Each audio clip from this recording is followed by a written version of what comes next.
गोनू झा के हास्य कहानियों के एपिसोड 10 में सुनिए बैल का घी। गोनू झा दरबारियों में तो प्रिय थे ही, राजा के भी वे उतने ही प्रिय थे। विनोदी स्वभाव के होने के कारण आमोद प्रमोद तो किया ही करते थे। किसी भी प्रकार के कठिन प्रश्नों का उत्तर देने में भी वे नहीं चूकते थे। एक दिन राजा सभी दरबारियों के साथ अपने दरबार में बैठे हुए थे। उसी समय राजा को एक शरारत सूझी। उसने गोनू झा से कहा कि मुझे बैल का घी ला दीजिए।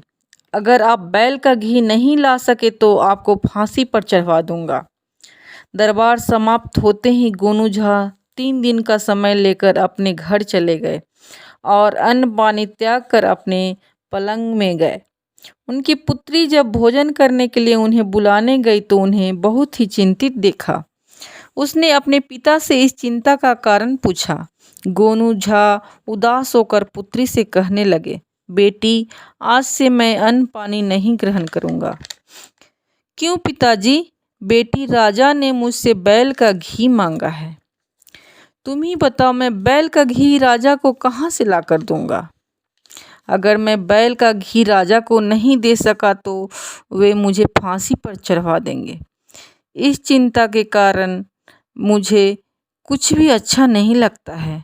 गोनू झा की पुत्री भी गोनू झा से कम चतुर नहीं थी। वह हंसकर बोली, पिताजी, आप इसके लिए कोई चिंता नहीं करें। मैं तीसरे दिन उन्हें निश्चित रूप से बैल का घी पहुंचा दूंगी। यह सुनकर गोनू झा बहुत खुश हुए और भोजन कर दरबार में आए। दरबारी लोग गोनू झा के इस हाल पर तरस कम खा रहे थे, प्रसन्न ज़्यादा हो रहे थे। सब यह समझ रहे थे कि गोनू झा इस बार तो चूकेंगे ही।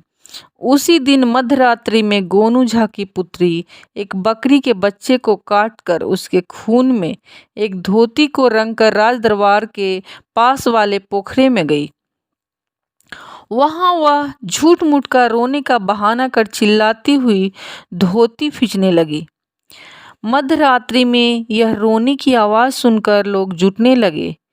यह आवाज़ राजा के भी कान में पड़ी। राजा अपने सिपाहियों के द्वारा गोनू झा की पुत्री को बुलवाया और पूछने लगे, तुम इस मध्यरात्रि में पोखरे पर क्यों रो रही थी? गोनू झा की पुत्री ने कहा, हुजूर, आज 10 बजे रात्रि में हमारे पिताजी को प्रसव हुआ। बच्चा पेट से ही मरा निकला। उसी बच्चे के वियोग में मैं यह धोती साफ करने के लिए पोखरे पर रोती हुई आई थी।